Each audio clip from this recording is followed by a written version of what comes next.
안녕하세요. 우리는 눈에 보이는 것에 민감합니다.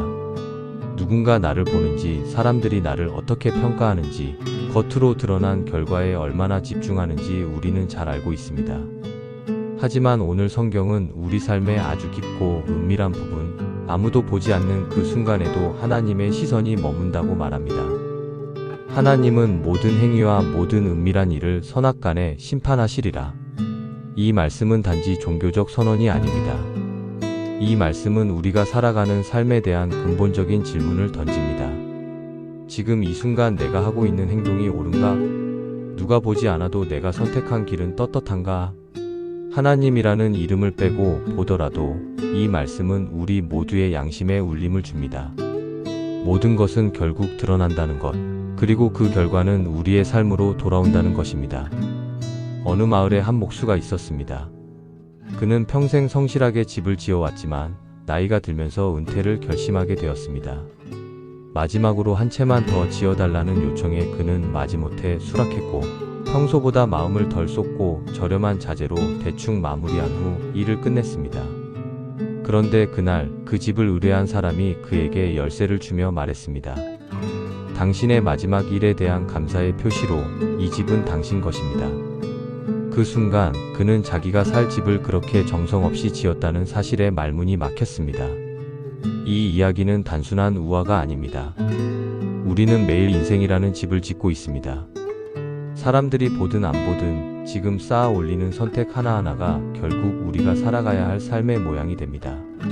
진실함으로 지었는지 아니면 편의와 게으름으로 얼버무렸는지 그것은 반드시 드러나게 됩니다. 우리는 때때로 이렇게 말합니다. 그건 아무도 모르잖아요. 기억이 안 나요. 술에 취했을 뿐이에요. 하지만 여러분, 기억하지 못한다고 해서 죄가 사라지는 것은 아닙니다. 사람들이 보지 않았다고 해서 그것이 옳아지는 것도 아닙니다. 보이지 않는 곳에서의 행동이 보이는 인생을 결정짓습니다. 전도서는 이렇게 말합니다. 하나님은 모든 행위와 모든 은밀한 일을 선악간에 심판하시리라. 이 말은 결국 우리가 한 모든 선택이 어떤 식으로든 우리에게 돌아온다는 진리를 말합니다. 이것은 단지 종교인의 믿음이 아니라 누구나 경험하는 삶의 원칙입니다. 진실함은 결국 드러나고 거짓됨은 무너지게 되어 있습니다. 그러면 우리는 어떻게 살아야 할까요? 첫째, 진실하게 살아야 합니다. 아무도 보지 않는 곳에서 정직한 결정을 내리는 사람. 그것이 진짜 믿음의 사람이며 동시에 진짜 어른입니다. 둘째, 회개할 수 있어야 합니다. 우리는 완벽하지 않습니다. 은밀한 죄도 있고 감추고 싶은 과거도 있습니다.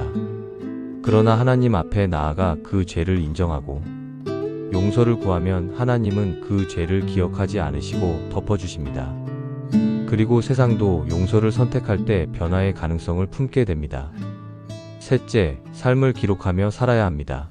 눈에 보이는 성과뿐 아니라 보이지 않는 과정까지도 귀하게 여기는 삶. 하루하루를 의미 있게 쌓아가는 삶. 그것이 진정한 인생의 완성입니다. 마치며 묻고 싶습니다. 여러분은 지금 어떤 집을 짓고 계십니까? 그 집은 진실로 견고합니까? 아니면 언젠가 무너질 벽으로 채워지고 있습니까? 숨기지 마십시오.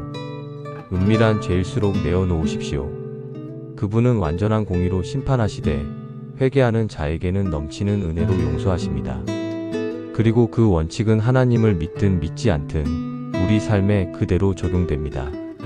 세상이 볼 수 없었던 진실은 결국 삶을 통해 드러납니다. 그러니 기억하십시오. 보이지 않아도 기록되고 있습니다. 그리고 그 기록은 결국 우리 삶의 열매가 되어 돌아올 것입니다. 아무도 보지 않는 자리에서도 의식하며 그리고 나 자신에게 부끄럽지 않게 살아가는 우리가 되기를 소망합니다. 아멘.